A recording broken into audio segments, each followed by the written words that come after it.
চলে আসলাম আশীর্বাদের শেষ পর্ব নিয়ে। কেমন আছেন আপনারা সবাই? আশা করছি ভালো আছেন।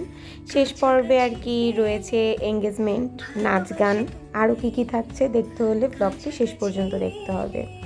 এখানে আমি আমার বান্ধবী, বোন, বৌদিদের সাথে কিছু ছবি তুলে নিচ্ছিলাম। সেদিন মন্দিরা আমাকে অনেক হেল্প করছিল। এই যে পার্লারে যাওয়া সকালবেলা সব ওই আমাকে গুছিয়ে দিয়েছে। আসলে ও না থাকলে আমি পার্লারে যাওয়ার সাহস অতটা পেতাম না। কেন সাহস পেতাম না সেই গল্প অন্য একদিন বলবো। এরপরে আমরা কিছু ফটো সেশন করে নিই এবং অনেক ধরনের ফটো সেশন হয়। গ্রুপ ফটো, মায়েদের, কাকিদের সাথে, শাশুড়িদের সাথে একটা গ্রুপ ফটো তুলি। এরপর বাবা, কাকা, মামা তাদের সাথে ছবি তুলি, কারণ এখন পারিবারিক ছবি তোলা হবে। আর অপর দিকে আমাদের এঙ্গেজমেন্টের যে জিনিসগুলো ছিল সেগুলো আর কি গুছিয়ে নিচ্ছিল। এখানে বাবা মায়ের সাথে ছবি তুলেছি, কাকা কাকিদের সাথে ছবি তুলেছি, মামার সাথে ছবি তুলেছি। তারপর এখানে বড়দা, আমার দেওর, আমার যা, তাদের সাথে কিছু ফটো সেশন করে নিয়েছি। আর এই যে দেখুন, রাধিকাকে অনেকক্ষণ পর দেখতে পেলাম। সে যে কোথায় ছিল, সে ফাঁকা জায়গা পেলেই খেলাধুলা শুরু করে দেয়, তাই তাকে আপনারা খুব কম জায়গায় দেখতে পেয়েছেন। এরপরে আমি দিদিদের সাথে ছবি তুলেছি, দাদাবাবুদের সাথে ছবি তুলেছি। এখানে ভাগ্নিদের সাথে ছবি তুলেছিলাম। এখানেও আরও ভাগ্নিরা আছে, তাদের সাথে ছবি তুলেছি। তারপর বড়দির সাথে একটু খুনসুটি করছিলাম, বড়দি, ছোটদি, তাদের সাথেও ছবি তুলেছি। আর এই হলো আমার কাকা শ্বশুরের সাথেও আমরা কিছু ছবি তুলে নিয়েছি।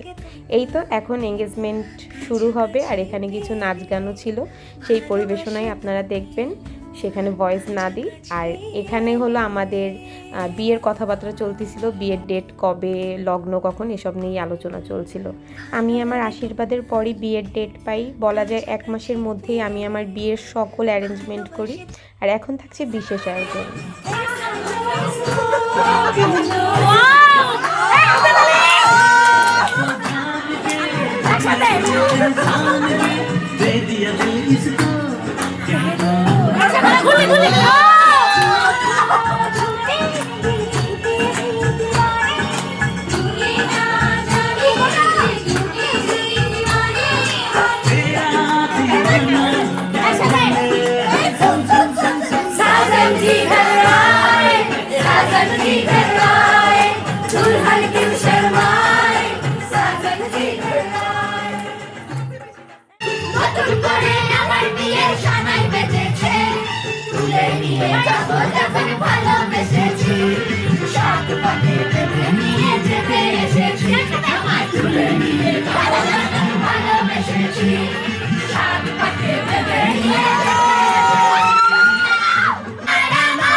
শেষ হওয়ার পর সেই কাঙ্ক্ষিত সময়টা, যেখানে আমাদের আংটি বদল হয় এবং বহুল প্রতীক্ষিত এই মুহূর্ত আমার কাছে, এবং গুরুজনদের অনুমতি নিয়ে তাকে আংটিও পরিয়ে দিলাম। আর সে দেখুন সেই খুশি, ওরে খুশি।